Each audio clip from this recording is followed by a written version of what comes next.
You're listening to Beyond the Endpoint, a podcast from the Duke Clinical Research Institute.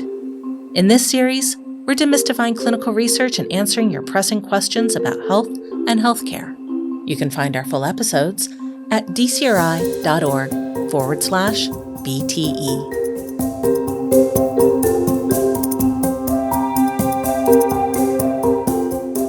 With so many medical headlines competing for our attention, it can be hard to know what's real, what's just hype, and what falls somewhere in between. Today, we're back from our holiday break with a new episode in the Beyond the Headlines series where we take a look at the latest health news and what it could mean for you and for me. I'm Dr. Emily O'Brien, a population health researcher at the Duke Clinical Research Institute. And today, I'm joined by my co-host, Dr. Manesh Patel, head of cardiology at Duke Medicine and a fellow faculty member at the DCRI.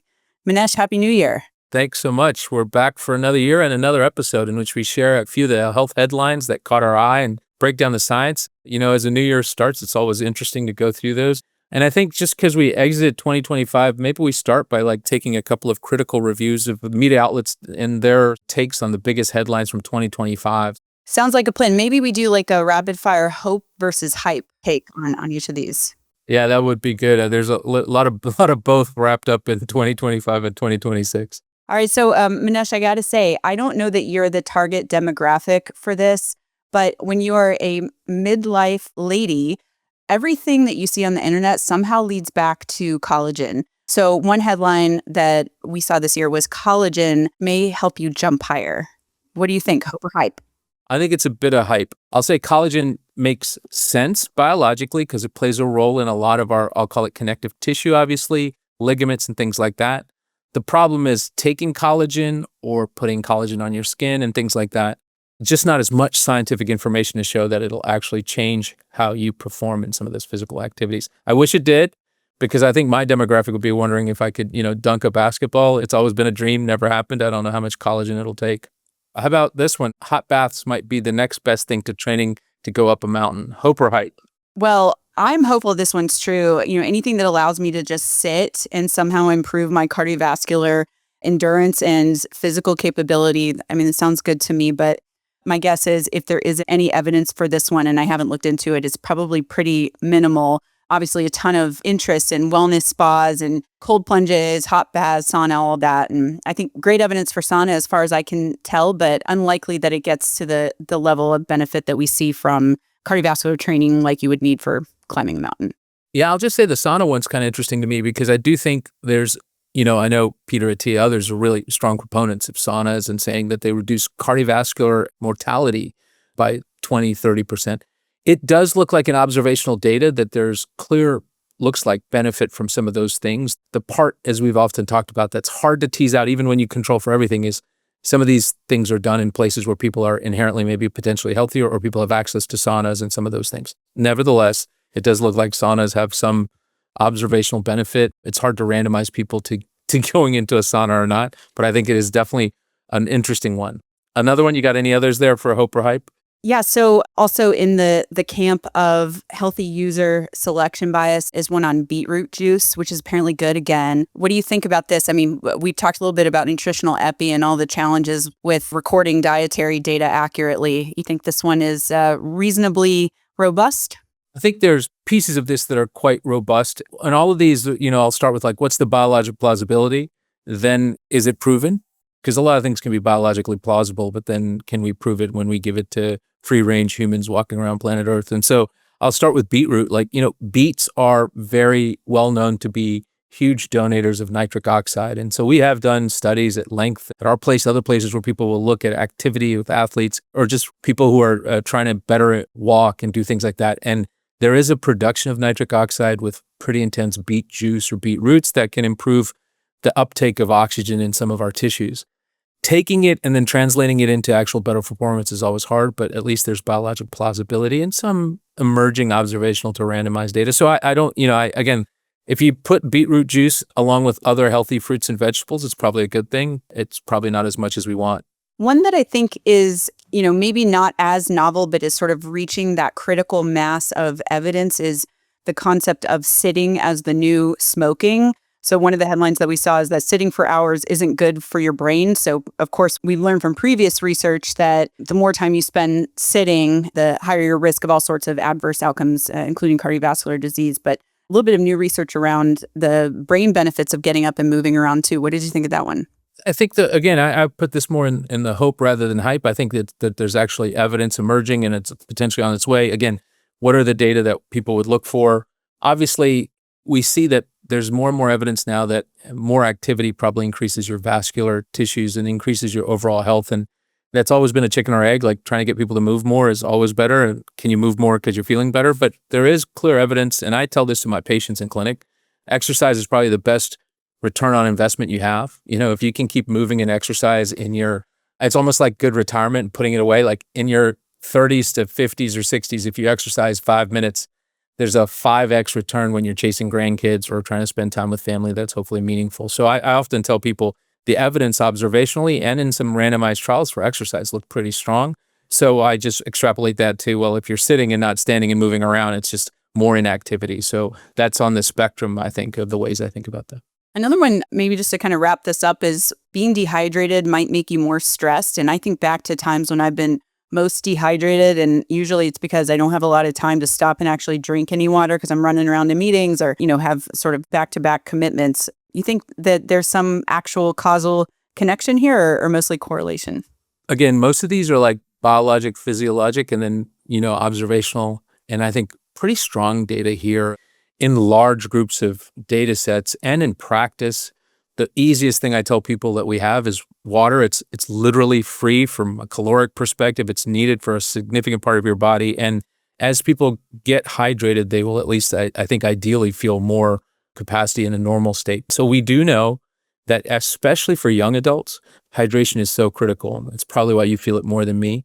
But in general, if we think of like young athletic people, when they are sick and they start to go back to exercise, we've seen that sometimes they can be down 4 or 5 liters of fluid.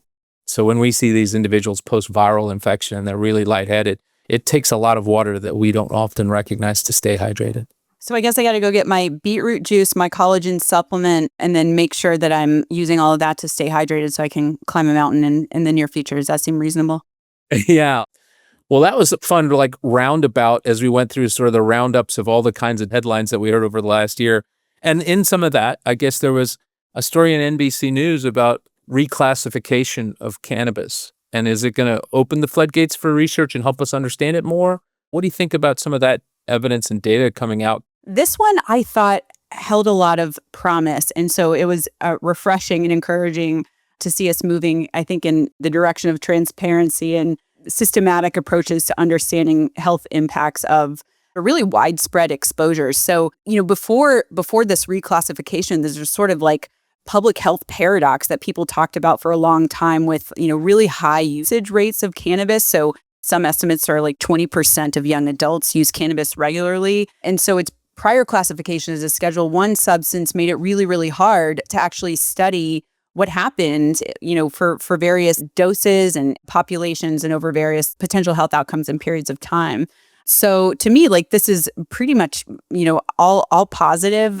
Moving the schedule will allow us to hopefully untangle some of the questions that we've had, address some of the questions that we've had for a long time about differential impacts in different groups, and really, to approach this in a systematic way, as opposed to, what we've seen so far, which in some ways has been anecdotal, low quality, not supported with really enough resources or funding to say anything meaningful and sort of address this epidemiological blind spot. So, I think this is a good thing. I know there are also cardiovascular signals that have shown up in some of the data that we've seen so far with respect to MI risk and sort of overall healthcare utilization in cannabis users. And I'm wondering if you've seen any of that in your clinical practice and how you think this might affect kind of those patterns. So I think changing the schedule does allow us to hopefully change the regulatory shift of understanding how can we study it. Now we need some funds and some actual scientific work here, because there is, at least, again, anecdotally, observationally, some people that seem to not have the adverse effects as much as others, but there's certainly many individuals we see in our clinical practice that are having adverse health effects, whether they're directly related to cannabis or the downstream effects. And so, I think that's partly why I'm excited about it too. Like you said, trying to get more information is good. How we're going to go about it, I think, is going to be an important question. So we've talked about a lot of issues around prevention. And one of the areas I thought was really exciting kind of progress and breakthrough happened at Duke, kind of on the other side of the spectrum in a pediatric heart donation. Joe Turek was involved with this, and I thought it was really, really interesting story. Can you tell us a little bit about that story and the research that led to that finding? Yeah, I'd say actually in pediatric heart surgery, Joe Turek has helped us really think about it differently in two big areas. One is an extension of some work that was actually happening in adults that he's now applying to children. Unfortunately, kids with congenital heart disease that need a heart transplantation or need some sort of heart surgery. The first breakthrough is something called a donation after circulatory arrest. So unfortunately, the child that's donating the heart has passed away, but they're able to reanimate the heart, put it in a device that can oxygenate the heart and transport that heart to children who need that transplant. This is work that was actually done in adults. And the real unique thing about it is it takes a lot of the burden for parents who are struggling about donating a child's heart for another child. Many want to, but many don't want to stop all the life-saving maneuvers. So it's sometimes easier to think about it after the child has passed away. And so that's a new advance and actually allows for potentially more candidates as donations for children, even though no one wants to see a child pass away or anyone pass away. The second big breakthrough that Joe's led is something called a partial heart transplantation or donation. So when one of these children is getting a donated heart and they're getting transplanted because they have congenital heart disease, not all of that heart may have a problem. So the valve may still work even if the ventricle or the squeezing chamber is not working. So he's then taken the valve and put it into another congenital heart child who we also have in our care that needs a valve. And then that valve that's coming out of that child. So we'll have what we'll call sometimes domino donations, where one heart will allow for one child to get a transplant, but some parts of that child's native heart will allow for two other heart surgeries and dominoes. And we've had stories where we've had 3 children all benefit from one of these things. The other thing about doing heart surgery in children is that as they grow, their hearts have to grow. And so when we were using mechanical devices or valves like that, those valves can't grow. So the other really unique thing about this breakthrough is when they transplant the valve, the kid's immune system isn't as robust at times as adults. And so that valve grows with the child, and sometimes their need for anti-immune therapies are going down. So that's a real breakthrough, I think, that Joe's helping lead. So it's fun to see those stories, but it's also hope for some of these young kids with these kinds of conditions. Incredible work, and also really cool to kind of see the start of what could be a paradigm shift in the way that treatment for these kids is approached. And I know we'll need some long-term data to refine those approaches and make sure we're really sort of maximizing the population health impact. So exciting to kind of be there at the start. Yeah. And, Emily, we're talking about, ends of the spectrum. We talked about prevention all the way to heart transplant and kids. And I think there's an important story about dementia, thinking about brain health and some common vaccines that may change at least the progression of dementia. Do you want to give us your thoughts on that? Absolutely. This is one where more data is needed, is kind of the take home for sure. And lots of controversy, lots of discussion, and lots of methods folks getting, really excited and very opinionated on X and other platforms. So it's been kind of fun to watch. The story so far really is around this concept of the viral hypothesis of dementia. And so as you know, we're really not sure exactly, what causes this condition. Lots of sort of factors that might increase risk moderately, but nothing that's like a smoking gun of this is the one thing that we need to modify to population level to reduce incidence. And so in epidemiology, we're often looking at data that sort of come to us as is, as we've talked about, observational data. And there's one really interesting natural experiment in Wales, actually, where they have a policy lever, which is age-based eligibility for the shingles vaccine, that sort of generated this quasi-experimental context to ask this question of whether vaccines may actually affect dementia incidence and be beneficial for reducing disease. And so what they saw was that in folks who received the vaccine, there's a 30% reduction in mortality and a reduction in cognitive decline progression. So the discussion that has been happening is really heavily methodological. So they had this, it sounds, really complex. It's actually, fairly straightforward. They call it regression discontinuity. But basically what they're doing is just looking at people who are above that age cutoff of 70 for the vaccine and then right below. And this was to address some of the biases that we see in vaccine studies, in observational data, like the healthy user bias, and to kind of try to make sure that the people are comparable with respect to their baseline characteristics among the vaccinated and unvaccinated. And so, this is a pretty huge effect, and lots of discussion about whether this is truly biological impact as opposed to something, that is an artifact of the study design. One of the challenges with this particular data set is that their outcomes were derived from electronic health record data. Those data are pretty noisy for dementia diagnoses. And so certainly an interesting signal, but I don't think anything that would justify a widespread shingles vaccine rollout specifically for dementia prevention. So certainly more data that we'll need here. Yeah, it's certainly interesting. And as you said, need much more data, especially when you see such a big effect on mortality. So, when I see that as a non-epidemiologic scientist like yourself, I usually either think, is there, a variety of other methodologic things we would do that would take away that whole effect? Or is it finding some consistent, if you will say, multiple ways in which it could be biased? But I think the biggest one is the one you highlighted, which is dementia is a tough diagnosis to pick up from electronic health records because we're just not very good at consistently testing, evaluating, and capturing it. I think we are getting better at it. I think this will be the year where everyone spends a lot more time thinking about brain health and vaccines because there's just going to be such a focus on it for the fact that we have such an aging population around the world and so much more interest in just how brains work and how we think about it. And then there's going to be great interest, obviously, in vaccines for all the reasons, both on the public health side and on the change in the vaccine policy that we may have an episode on that we know is happening, and a variety of other really important things. It's sort of in your wheelhouse because most of the stuff I do, you got to either see people in clinic or randomized to do most of the time. Most of the stuff we're talking about is going to be really important understanding of methods to understand the data sources and understand if the science we're getting is right or not. What are your thoughts on that? I think this is an area of interest that is only going to grow with time. Part of the challenges you've mentioned is that we are seeing shifts in the type of people who voluntarily are vaccinated for a range of conditions and vaccinate their children, right? And so what that does is create potentially more issues with some of the healthy user effects and the selection biases that create those differences between treated and untreated or vaccinated and unvaccinated populations.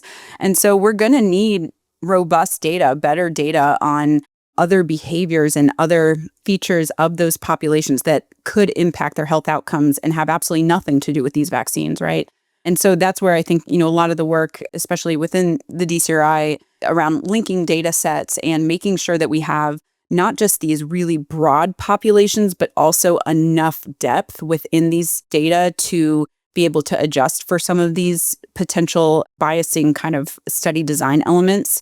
That's going to be really, really important. And so I feel like, in many ways, we're at a time where there's a convergence of great data availability, understanding of how to use those data, and questions like this that are hyper complex and really, really benefit from the detail and the granularity within those data. So not an easy problem. And in some ways, it's a marker of progress, right? That we're able to ask and hopefully answer these questions that rely on, more sophisticated modeling and more resources that really we just didn't have 10 or 20 years ago. As we project forward into 2026, we spent a lot of time here looking at headlines that were starting to form at the end of 2025.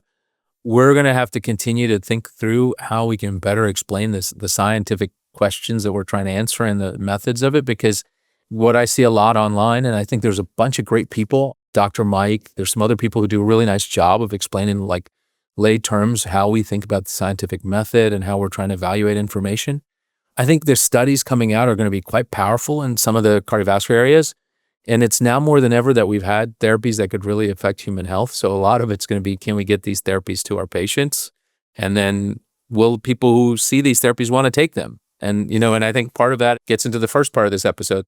There's a lot of stuff you can do, like exercise, take beetroot juice, a hot bath. Those are good things. I'm not suggesting don't do those, but then there are going to be things in our health that you might have to sort out in other ways. And those are the kinds of conversations I think that this year is going to really highlight for us.